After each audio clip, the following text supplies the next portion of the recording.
जय श्री राम। आज हम एक नई सीरीज शुरू करने जा रहे हैं और इस सीरीज़ का नाम है दशमांश कुंडली। इससे पहली सीरीज़ हमने चलाई नवांश कुंडली के बारे में, जिसमें आप लोगों ने बहुत कुछ सीखा, बहुत कुछ सराहा, बहुत अच्छे अच्छे कमेंट आपके मिले और बहुत से लोगों के पर्सनल मैसेज भी आए कि हम उससे बहुत कुछ सीख रहे हैं, क्योंकि बहुत से लोग ज्योतिष में रुचि रखने वाले भी होते हैं, ज्योतिष को सीखने वाले भी होते हैं। तो उसको मैंने बहुत बारीकी से वहाँ समझाने की कोशिश की। हालांकि उस सीरीज़ को हम चाहे कितना भी बढ़ा लें, क्योंकि अभी भी इन फ्यूचर कोशिश करेंगे उसमें और भी कुछ नया ऐड करने की। लेकिन किसी को नवांश कुंडली सीखनी है और उसका यूज़ कैसे करना है तो वो सीरीज़ आप ज़रूर देखिएगा, क्योंकि उसके एक पूरी डिस्क्रिप्शन में मैंने उसका एक लिंक दिया हुआ है उसका प्लेलिस्ट का, तो आप उसको देखिएगा। वहाँ से आपको बहुत सारी चीज़ें सीखने को मिलेंगी। आज का हमारा टॉपिक है दशमांश कुंडली। नवांश जिसमें हम ग्रहों का बल देखते हैं, जो हमारे लिए एक नेसेसरी पार्ट है कि अगर हमें हॉरोस्कोप के अंदर किसी भी प्लेनेट की जानकारी लेनी है कि वो प्लेनेट में जान है या नहीं है, तो हमें नवांश से गुजरना पड़ेगा। यानी सबसे पहली शुरुआत लगन से, लगन के बाद प्लेनेट को उठा के दशमांश में, नवांश में देखेंगे। उसके बाद उस प्लेनेट को उठा के हम दशांश कुंडली में पहुंचाएंगे। कुछ इसको दशांश कहते हैं, कुछ इसको D10 चार्ट कहते हैं, कुछ इसको दशमांश कुंडली कहते हैं। ये एक ही बात है। लगन कुंडली में 12 भाव होते हैं। हर भाव की एक डिग्री होती है, वो 30 डिग्री होती है। उस 30 डिग्री के अगर हमने 9 हिस्से किए तो 3 डिग्री 20 मिनट का एक हिस्सा आया, जिससे हमें एक नवांश पता लगा। और अगर हम ऐसे ही किसी भाव के 10 हिस्से कर देते हैं तो वो 3 डिग्री का एक हिस्सा हमारे सामने आता है, जिसको हम दशांश बोलते हैं। यानी दशांश कुंडली का प्योरली रूप से जो काम है वो हमारे कर्म या हमारे कार्य क्षेत्रों से जुड़ा हुआ है कि अगर किसी व्यक्ति विशेष को जीवन में ये जानना है कि उसकी प्रोफेशनल लाइफ कैसी होगी, वो प्रोफेशनली क्या करेगा और उसके जीवन में कौन से प्लैनेट प्रोफेशनली उसके लिए बेहतर हैं, शुभ हैं या अशुभ हैं, तो उसका जवाब उसको दशांश कुंडली में ही मिलेगा। यानी लगन कुंडली का एक 10वां भाव जिसका हमने विस्तार कर दिया। ठीक है, लगन कुंडली का उससे पहले हमने विस्तार किसका किया था? 7वें भाव का, क्योंकि 7वां भाव विवाह का है। उसको नवांश में पहुंचा दिया। अब हम विस्तार कर रहे हैं 10वें भाव का। 10वां भाव लगन कुंडली का जो 10वां भाव है, ये आपकी प्रोफेशनल लाइफ को नहीं दर्शाता। अगर आपके दिमाग में ये बात है कि मेरा 10वां भाव मेरे प्रोफेशनल लाइफ को दर्शाता है, तो ये गलत है। 10th हाउस में बहुत सारे कारकत्व हैं। शास्त्र ने इसको कर्म का भाव कहा। और एक बच्चा जब पैदा होता है तो उसके जीवन में जैसे ही वो माता के गर्भ से निकल के पृथ्वी पर आता है और वो पहली सांस लेता है, तो वहां से उसका कर्म शुरू हो जाता है। फिर वो धीरे धीरे धीरे धीरे करके जीवन में आगे बढ़ता है, कुछ भी कर्म करता है, चाहे पढ़ाई करेगा, चाहे खेलेगा, चाहे शैतानी करेगा, चाहे हंसी मजाक करेगा, ये उसके कर्म हैं। इसलिए 10th हाउस कर्मों का भाव है। लगन कुंडली के 10म भाव से हम कर्म देखते हैं, दैनिक जीवन के कर्म, मान सम्मान, कर्म कार्य क्षेत्र। कुछ शास्त्रों में इसके बारे में कहा गया कि 10वें भाव और उसमें बैठे हुए ग्रह आपके कार्य क्षेत्र की प्रवृत्ति या प्रकृति को भी डिसाइड करते हैं। यश, मान सम्मान या ख्याति या प्रसिद्धि, ये सब कैसे मिलती हैं? जब तक तुम कर्म नहीं करोगे तो तुम्हें मिलेंगी क्यों नहीं? कब मिलेंगी, कैसे मिलेंगी? तो कर्मों पे डिपेंड होगा ना। अब इसी का एक पार्ट निकल के आता है। 2 ही चीज दुनिया में मोस्टली देखी जाती है, या तो आप जॉब कर रहे हैं या आप बिजनेस कर रहे हैं, या आप राजनीति में हैं या आप सरकारी नौकरी में हैं। आप कुछ भी कर रहे हैं, ये आपके दशमांश कुंडली से ही पता चलेगा। तो सबसे पहले तो ये बात दिमाग से निकाल को, जो मेरे 10th हाउस में देखो एक लगन कुंडली हुई, लगन कुंडली का एक 10वां भाव हुआ। फॉर एग्जाम्पल किसी की कुंडली मेष लगन की है तो शनि 10वें भाव का स्वामी हुआ। अब इस ऑल ओवर वर्ल्ड में कितने सारे लोग हैं जिनकी मेष लगन की कुंडली है और शनि उनके कर्म भाव का स्वामी है। लेकिन सारे लोग, अगर आप कहते हो जी शनि कर्म भाव का स्वामी, तो सारे लोग एक जैसा ही काम थोड़ी करेंगे। सबके काम की प्रकृति और सबके काम की प्रवृत्ति दोनों अलग अलग हैं।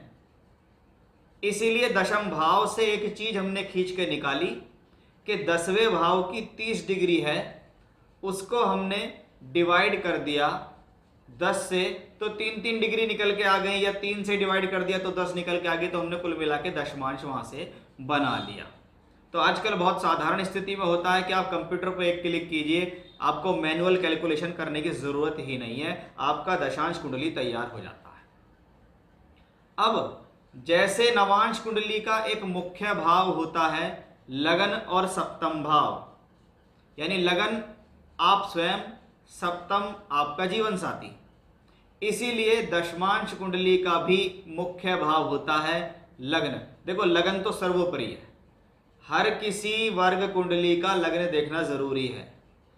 पराशर जी ने मुख्य रूप से 7 वर्ग कुंडलियों पे फोकस करने को कहा है कि आप लगन कुंडली, होरा, द्रेष्कोण, सप्तांश, नवांश, दशांश, त्रिशांश, ये कुछ ऐसे वर्ग हैं जिन पर स्पेशली वर्क है कि भी इनको देखना ही पड़ेगा, बिना इसके कुछ होगा ही नहीं। इसी तरीके से दशमांश का एक लगन होगा, वो लगन ऐसे कर्क वर्क करेगा जैसे आपकी लगन कुंडली का लगन वर्क करता है।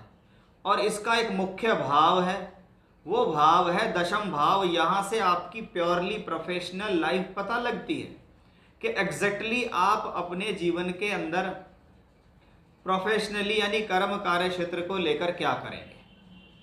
जब लगन की डिग्री से दशमांश कुंडली का लगन निर्धारित हो रहा है तो उसमें बैठे हुए अन्य ग्रह कोई ना कोई किसी ना किसी डिग्री पर है, तो वो प्लेनेट डिग्री कली उठकर दशमांश कुंडली के भी किसी भाव में आएंगे और इससे निर्माण होगा हमारी दशमांश कुंडली का। यानी कोई प्लेनेट अगर लगन कुंडली में बली हो गया है तो वो लगन कुंडली का बली है, लेकिन वही प्लेनेट अगर आपको डिमोशन दे रहा है, इसका मतलब D10 चार्ट में वो प्लेनेट प्रॉब्लम में है। अब सामान्य तौर पर जोशी ने लगन कुंडली उठाई और आपको कहा जी आपका तो बढ़िया समय चल रहा है, आपके तो 10वें भाव का स्वामी 10वें भाव में बैठा है, लेकिन उस 10वें भाव के स्वामी की स्थिति दशमांश कुंडली के चार्ट में जाके पिटी हुई हो गई, तो कैसे राइज करोगे आप उसकी दशा में। इसलिए मोस्ट इंपॉर्टेंट होता है। अब आज के समय में दशमांश कुंडली से हम क्या क्या देख सकते हैं। देखिए बहुत सारी चीजें हैं। पहली बात, आप नौकरी करेंगे या व्यापार करेंगे, बहुत बड़ा प्रश्न आज के समय का। हर युवा के मन में ये बात है, क्या नौकरी करते करते इतने दिन हो गए, व्यापार करूं या ना करूं।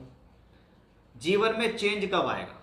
Change in profession, change in job, place change, स्थान परिवर्तन, पद प्राप्ति होगी या नहीं होगी, कंपटीशन में विजय मिलेगी नहीं मिलेगी, विदेश से काम जुड़ेगा नहीं जुड़ेगा, किस लेवल का मान सम्मान मेरे जीवन में मेरे कार्य क्षेत्र का होगा, क्या मुझे यश मान मिलेगा नहीं, क्या मैं बड़े ओहदे पे पहुंचूंगा नहीं पहुंचूंगा, क्या मुझे सरकारी नौकरी मिलेगी या नहीं मिलेगी। ये सारी चीज़ें दशमांश कुंडली में खोजनी पड़ेंगी। अन्यथा जो लोग लगन से देखते हैं तो मैं उनके लिए बता दूं कि भाई लगन कुंडली तो एक ही है, 2 घंटे में जितने सारे बच्चे पैदा होंगे सबके लिए आपकी प्रेडिक्शन सेम होगी, और सबके लिए प्रेडिक्शन सेम होगी तो आप फेल हो जाओगे ना। इसलिए प्लेनेट और उसकी डिग्रियों को देखना और वर्ग कुंडलियों में देखना जरूरी है।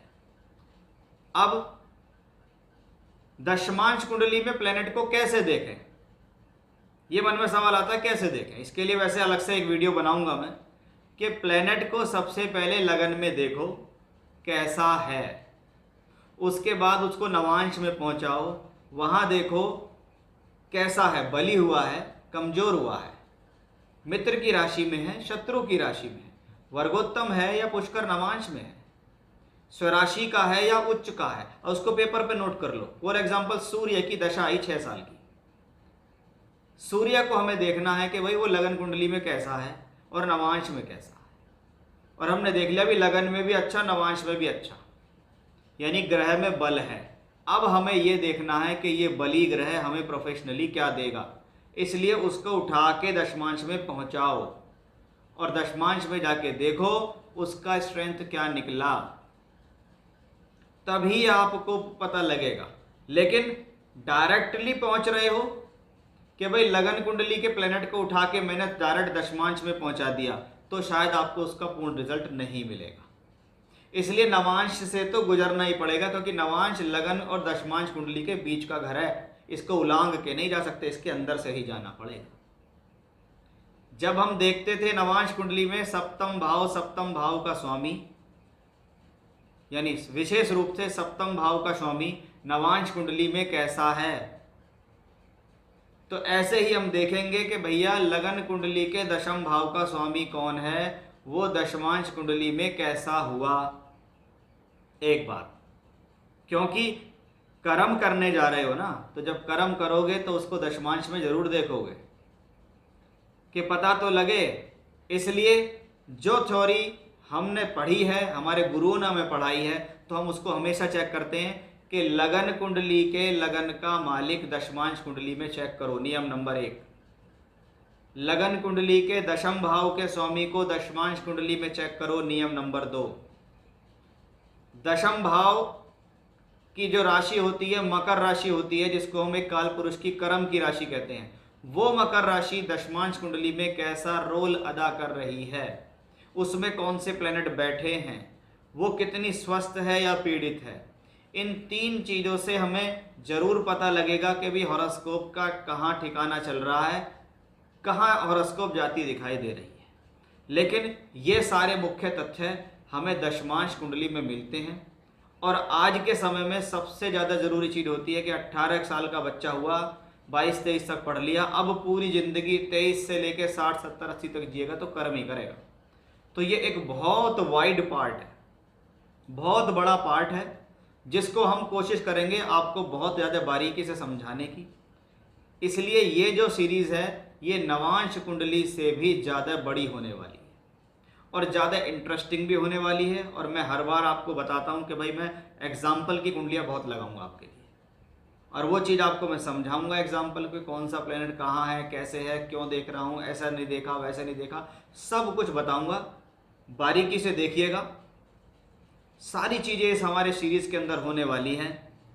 नौकरी कब लगेगी, पास लगेगी, दूर लगेगी, विदेश में लगेगी, क्या एक्सपोर्ट इंपोर्ट करूँगा, क्या सरकारी नौकरी मिलेगी, क्या अच्छा ओहदा मिलेगा, क्या ट्रांसफर्स के साथ सफलता मिलेगी, क्या जॉब चेंज करने से ही प्रमोशन होगा या नॉर्मली प्रमोशन हो जाएगा, क्या मैं अब नौकरी छोड़ के बिजनेस में एंट्री कर जाऊँ, किस टाइप का बिजनेस करूं, किस टाइप की नौकरी करूं, कौन से क्षेत्र में नौकरी करूं, कौन से क्षेत्र में व्यापार करूं, घर के पास करूं या घर से दूर करूं,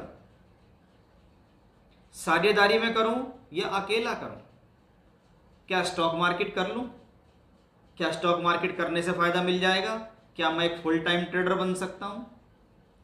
ये सारी चीज और भी पता नहीं क्या क्या, क्योंकि जब सीरीज स्टार्ट होगी तो आपको वो सारी चीज़ें मिलती चली जाएंगी। तो यहाँ से शुरू होती है दशमांश कुंडली की सीरीज, जिसके लिए बताना ज़रूरी है कि भाई एग्जैक्टली दशमांश कुंडली होती क्या है। पहले उसको समझ लेते हैं, भूमिका तो पता लगे कि मन में क्या क्या चीज़ें चल रही हैं, जो बहुत सारी चीज़ें हो सकता है आपकी क्लियर हुई हो इस वीडियो में। अब इसको स्टेप बाय स्टेप हम लेके चलेंगे, फिर हम आपको बताएंगे कि अब आगे क्या क्या होगा। इसी तरह से बने रहिएगा हमारे साथ। जैसे नवांश कुंडली को आपने सीखा और समझा, ऐसे ही दशमांश कुंडली को सीखिए। बहुत धैर्य से एक एक चीज़ को बड़ी बारीकी से आपको समझाते हुए चलेंगे, जिससे एक सामान्य व्यक्ति भी समझ सके, वो ज्योतिष को सीख सके, उसका प्रचार प्रचार कर सके, अपने लिए वर्क कर सके, अपने परिवार के लिए हॉरोस्कोप को देख सके। जय श्री राम।